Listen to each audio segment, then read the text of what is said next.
We we're just almost just over 24 hours, maybe 24 and a half hours to Shavuot. Less than 24 hours until we light candles.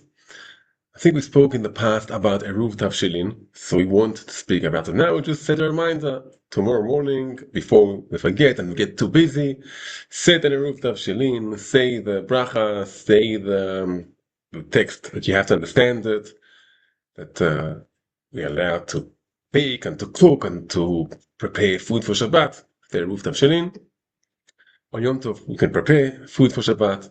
And we'll discuss now a few topics which are related to Yom Tov. Okay, what related to Yom Tov? We'll start with something which isn't so related to Yom Tov, it's more related to Shabbat. And I got a question, I think yesterday, maybe 2 days ago, this week. A friend of mine wants to do a barbecue on Yom Tov. Can you have a barbecue on Yom Tov? Yeah, you can have a barbecue on Yom Tov. Right. What's the problem with having a barbecue on Shavuot? It's not. I'm wondering if to give a shiur on Shavuot. I'm not sure if I have time since already I have most of the classes set. Are you allowed to eat dairy on Shavuot? Is it a problem? Not a problem of Simchat Yom Tov, of joyful on Yom Tov that you're supposed to eat meat. Where does it come from? Eating meat, and maybe can you eat dairy today? Is that considered also something which is Simcha? I think that today, without going to the halachic discussion, you see the shops are full of people running to buy cheeses, and some of the cheeses are already off the shelves. There's nothing left. So you can understand that people today, when we have dairy, it's not simple things like they had in the past. Maybe it's many times even more expensive, and and therefore I think there's quite a lot of joy in eating dairy even on Yom Tov. Some people only want to eat meat. For some people, what? I want to have my cheesecake. I've been waiting for the whole year. The blinches, the whatever it is. I've been waiting for such a long time. So there's something joyful in eating dairy on Shavuot. So what's the issue? So, but it says in Simcha, basar v'yain. Okay, so where does it come from? We won't go into that. We have a different question. I want to have a barbecue on Erev Yom Tov. On Yom Tov, I mean. Yom Tov, which is Erev Shabbat, which is the day before Shabbat. Can I have a big meal before Shabbat? Okay, so can I have a big meal before Shabbat? Well, if it's Shavuot, you're supposed to. It's Shavuot, but maybe I should eat early. Okay, what's the latest I should eat before Shabbat? Just have lunch. What is it? Just have lunch. Just have lunch. What time is lunch? If I have a barbecue, I start the barbecue at 1 o'clock until I'll eat, it'll be quite late. So what do I do? Earlier barbecue. What is it? Have an earlier barbecue. Have an earlier barbecue. I'm tired from sleeping, so I'm learning all night. So I can't stay up. I can't have it early in the morning. I want to have it late. I know until you make the barbecue, it takes. So what do you do? Can you eat a Plaga Mincha? So what's maybe there's some certain time that I can eat until then. Okay, so that's a certain time. So let's go into the Shulchan Aruch. It's in Siman Reish Mem Tet. Reish Mem Tet. The couple. Oh, we'll see soon. We'll see soon. We'll find out very soon. I won't leave you here. Let's move to a different topic. And okay, no barbecues on Shavuot. How do you dare eat meat on Shavuot? You're supposed to eat dairy. That's the answer. That's not the answer I gave them. So let's open Shulchan Aruch Reish Mem Tet. I just need to open the things here, and we'll go.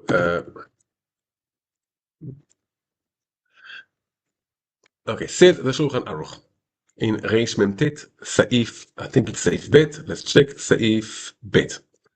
אסור לקבוע, okay, אסור לקבוע, you shouldn't have a meal בערב שבת, on Friday, סעודה ומשתה שאינו רגיל בימי החול. A meal that you aren't used to having on a regular weekday. So a big meal. Okay, you shouldn't have a big meal more than your regular lunch on Friday. ואפילו היא סעודת אירוסין. Even if it's a meal of has some mitzvah, a couple is getting married or getting engaged. It's not uncommon, actually. What? It's not uncommon. Today I do weddings, and it's becoming, I think, more common these days to have weddings on Fridays. People have off on vacation Friday. Yeah, people have vacation on Friday. I think it's cheaper, I'm not sure. But people have vacation, they can come. And I've seen quite a few weddings on Friday weddings. מפני כבוד השבת, כשיכנס לשבת כשהוא תאב לאכול, that one should go into Shabbat when he wants to eat. Okay, when he wants to eat. And it says בשולחן ערוך, וכל היום בכלל האיסור. What does that mean? All the day you can have a meal more than what you are used to having on a weekday. Now, I think most of us don't have a barbecue every day. And most of us, when we have a barbecue, we eat more than what we eat on a regular meal, right? So seems like there'll be a problem of having a barbecue even on the morning. Okay, even on the morning of Shavuot, wake up in the morning, go to Vatican, right away start a barbecue, there'll be a problem. Simchat Yom Tov. Okay, let's continue. Okay. I'm skipping the Rama, and we'll continue the Shulchan Aruch, and we'll go back to the Rama in a moment. Continue the Shulchan Aruch. ולאכול ולשתות בלי קביעות סעודה. To eat and drink without making it into a meal. Snacking here, having fruit, or אפילו סעודה שרגיל בה בכל כל היום מותר. Even if it's a meal, and then you eat a regular meal, you can eat all day. מותר להתחיל מן הדין. Okay, you can eat it in a regular meal. אבל מצווה להימנע. It's a mitzvah to prevent from eating מלקבוע סעודה שנהוג בה בכל מתת שעות ולמעלה.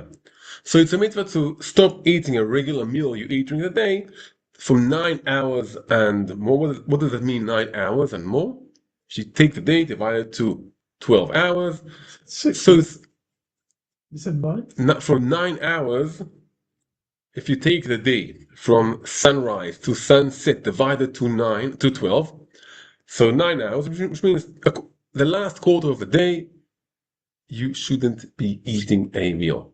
Inshallah, at the end of the day, you shouldn't be eating a meal of a regular day meal. So seems like here you can't eat a big meal on Shavuot. I'll say maybe even something more than that.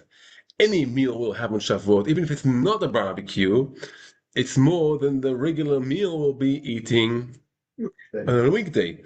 So perhaps this year we should be fasting on Shavuot. Right? Okay? Doesn't make sense, right? Says the Rama. We can eat just small things, right? Just eat the cheesecake here and then. Says the Rama. Let's skip the Rama. Okay? וסעודה שזמנה ערב שבת. If you have a meal that the time of the meal is before Shabbat, ערב Shabbat, it's on Friday. And he gives two examples. כגון ברית מילה.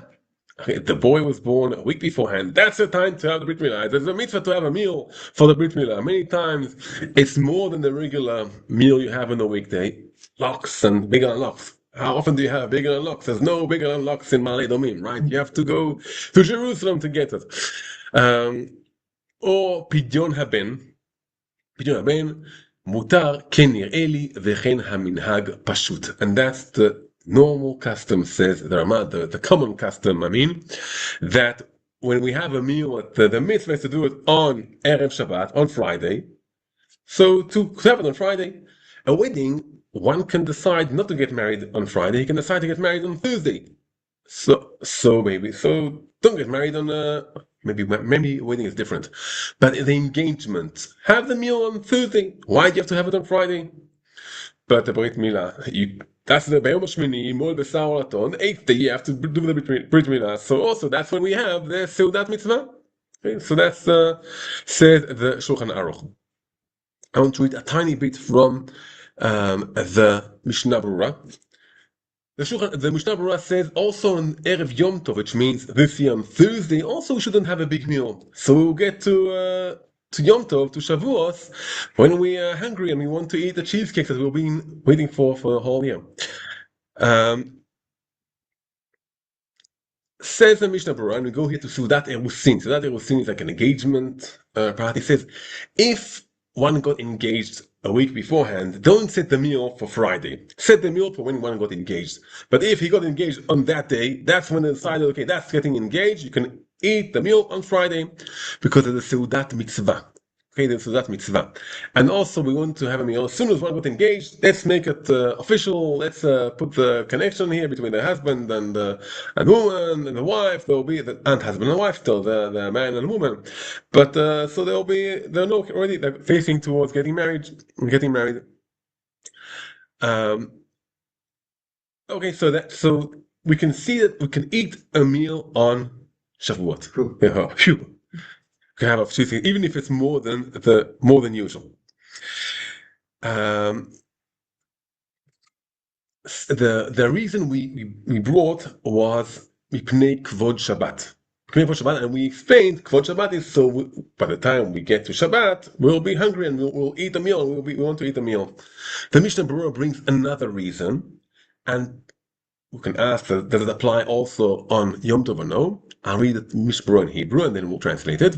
Some wrote, Hatam, they wrote the reason for it. שמתוך תקודת הסעודה לא יתעסקו בצורכי שבת. If one is so busy eating a big meal on Friday, so now he forgets to get prepared for Shabbat. And we need also that reason, because I think for most of us, if we have a big meal on the morning, so by the time it's already afternoon, we are hungry. By the time, especially in the summer, by the time it gets nighttime, we'll be even very hungry. Right? We can see a fast day. Wait all day. A few hours into the fast, I'm hungry. Right? I'm hungry. So why is it that during all Friday we can't have a meal larger or bigger than the regular day? I mean, eat a big meal in the morning and then get to Shabbat and you'll be hungry. So there's another reason here the Mishnah Berurah says is so people won't be too busy eating and they won't forget to get ready for Shabbat. So also in Yom Tov, if you remember, when we learned about Eruvei Tavshilin, one of the reasons of Eruvei Tavshilin is so we focus also on Yom Tov and also on Shabbat. And we should know that we should get food, have nice food, prepare nice food also for Yom Tov and also for Shabbat. So it's also important to know that.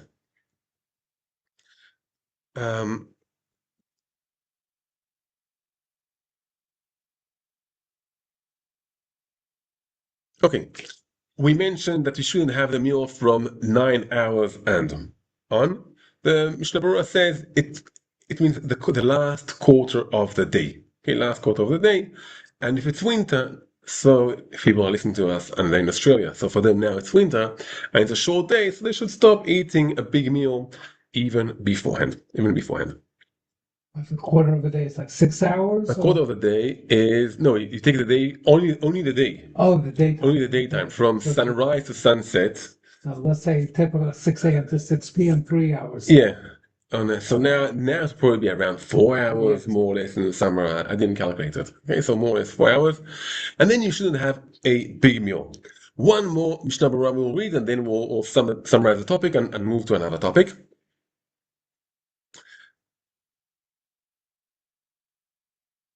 Okay, the Ramah, if you remember, says that a meal that the time of the meal is on Friday. You can make the meal on Friday. For example, a Brit Milah. The Brit Milah, the time of the meal of the Brit Milah is on Friday. So, on the 8th day, if the boy was born on Friday a week beforehand, so make the meal on Friday. And also the Suda of Pidyon Ben. Okay, says the Mishnah Berurah. Umikol makom, it's better to have the meal earlier on the morning, Mishum Kvod Shabbat, for the honor of Shabbat, as he explained in Tafresh Tzadihei about the halachot of Purim, which I'll open it in a moment. But he said, if one needed, if I got to eat or something like that, he can even eat min hamincha ulemal. He can even eat on the rest of the day. If one, for some reason, he slept all day on Shavuos, he Tavan Vatikin went to sleep, asked someone to wake him up, and they forgot to wake him up. And he wakes up at 3 or 4 o'clock in the morning, says, "Oh no, I didn't eat. Can I have now my nice big meal?" What will be the answer? Says the Shulchan Aruch, yes, you can even eat then, even even from Chatzot and even on, you can even eat a big meal afterwards, because that's a Seudat Mitzvah, at the time of it is on Erev Pesach. The source of the halacha is from Purim. Purim sometimes falls on Friday, like happened last year. Then it brings a big debate. When's the best time to have the Purim Seuda? On the morning, on the afternoon, different times of when's the best time to have the Purim Seuda. And that's the source of the just halacha we learned. Maybe I'll find as fast as we'll learn, and if not, we'll continue to our next topic.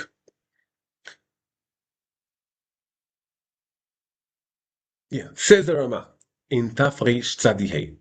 וכשחל פורים ביום שישי, if Purim is on Friday, יעשו הסעודה בשחרית, okay, have the meal on שחרית, משום כבוד השבת, okay, משום כבוד השבת. So if you have the meal on Erev, on Purim, which falls on a Friday, reminds a bit this year, like Shavuot on a Friday, so it's better to have the meal earlier than later. Okay, even before before Chatzot, but as we said, if someone didn't have it, they can also have the meal also later, also after Chatzot. In any case, it's probably better to not to have the big meal when we get too close already to Shabbat.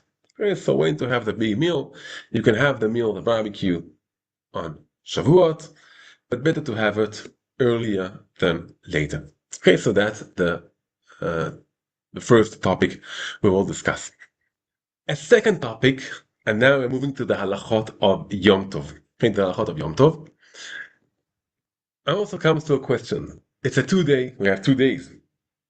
And I think the weather is actually supposed to be quite fine. But sometimes when the weather is hot, you ask yourself how much of a plata, or blech, do I want to have on Shabbat, on the hot plate.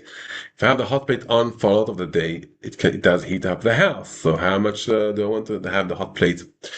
So some poskim said, don't play with the plata, have it plugged in with a Shabbat clock, without a Shabbat clock, don't touch the Shabbat clock, have it in for the whole time, and don't play with it, and that's it. Someone sent me a video this week with someone giving for this year, a solution of how can I have a hot plate for Shabbat without having the hot plate for Yom Tov. Why don't you need a hot plate for Yom Tov? Maybe because you're eating dairy and you're having it cold. I'm not sure. But anyway, let's say you want to have a hot plate just for Shabbat and not for Yom Tov. And the solution is as follows. And we'll have to understand, is it a good solution or not a good solution? And the solution was take a Shabbat clock, set it on, let's say, from 6 to 7. In the evening, set it on to 6 to 7. And you plug it in before Yom Tov. Okay, so on Yom Tov, you aren't plugging it in. It's already plugged in before Yom Tov. So you have your Shabbat clock plugged in the wall before Yom Tov, and it's set to turn on, let's say, between 6 and 7. All of Yom Tov, your hot plate is disconnected.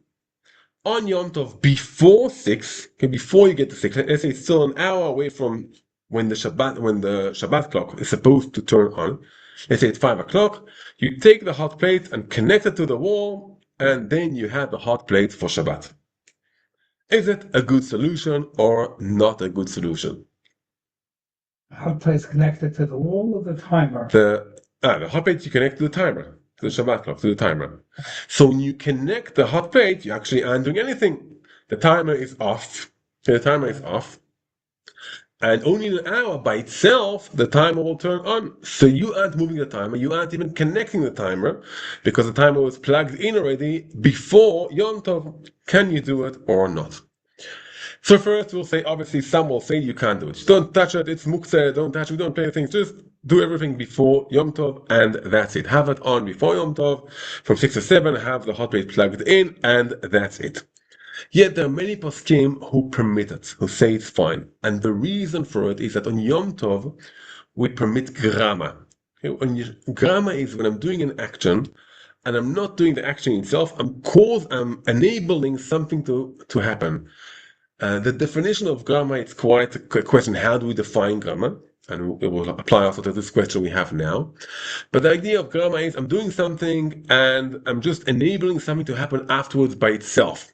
Okay, for example, let's say I saw a family that had a kid who just used to come by himself and touch the switches. He was young, he was before the age of chinuch. So you open the door, and you know that in 5 minutes he'll come. Or you have a dog that will come in, and you know that if he'll see the door, he'll come in, he'll probably jump, and also probably turn on a switch because that dog likes to turn on switches. You aren't doing anything. You aren't calling the dog, you aren't bringing the dog. You're just enabling the dog to come in and play with the switch. That's the basic idea of a grammar. It's hard to define halachically, but that's the basic idea of a grammar. Now, a Shabbat clock, many poskim, it's not accepted by everyone, okay, but many poskim view a Shabbat clock as a grammar. Okay, a grammar. It's plugged in, it moves by itself, it turns by itself, I'm not doing anything, I'm not doing anything. So some poskim will say that's considered a grammar. All the poskim will say that you can't take the Shabbat clock and change it and make it to turn on now. That's a problem. You can't take a Shabbat clock and the timer and plug it in the wall now. That's a problem. But if something will happen only in an hour or two, that's what we considered a grammar. Okay, so that's if something will happen soon, that's considered, or not now, delayed, that's considered a grammar. On Shabbat, in many cases, we do not allow grammar unless there's a need, and we won't go into it now. On Yom Tov, we do allow grammar. So grammar is permitted on Yom Tov. Okay, so not like Shabbat, grammar is permitted on Yom Tov. Okay? So if grammar is permitted on Yom Tov, I take the Shabbat clock before Yom Tov, plug it in the wall before Yom Tov. Before Yom Tov, set it to turn on a certain time. All that is happening before Yom Tov. On Yom Tov, when the timer is switched off, and only when it's off, I take the hot plate and connect it to the wall. Connect it to the wall, not to the wall, connect it to the timer. To the timer. When I connect the hot plate to the timer, is something happening now? No, the hot plate is off. By itself, it will turn on in an hour. I'm only enabling it to turn on in an hour. According to many poskim, this is considered grammar. Not everyone agrees, but according to many poskim, this is considered grammar. And since we allow grammar on Yom Tov, so you can do it on Yom Tov. We are now run and make a video and tell everyone, look, you can do it on Yom Tov. So, well, actually now we're learning Torah and it's in a video, it's recorded. But the answer is no. I wouldn't tell everyone to go and do it on Yom Tov because there's a good chance if many people start doing it now, so some people will have a mistake and plug the timer on Yom Tov itself, or they will plug the hot plate in when the timer is on and then they're doing something by hand and not only grammar. But if you're wanting to know halacha, so yes, that's an option. We have sometimes of plugging something into the wall and having a hot plate, which will be off on Yom Tov and will be on Shabbat. One more halacha before we go down to Mariv. We mentioned when we learned about Eruv Tavshilin that Eruv Tavshilin allows you to prepare from Yom Tov to Shabbat.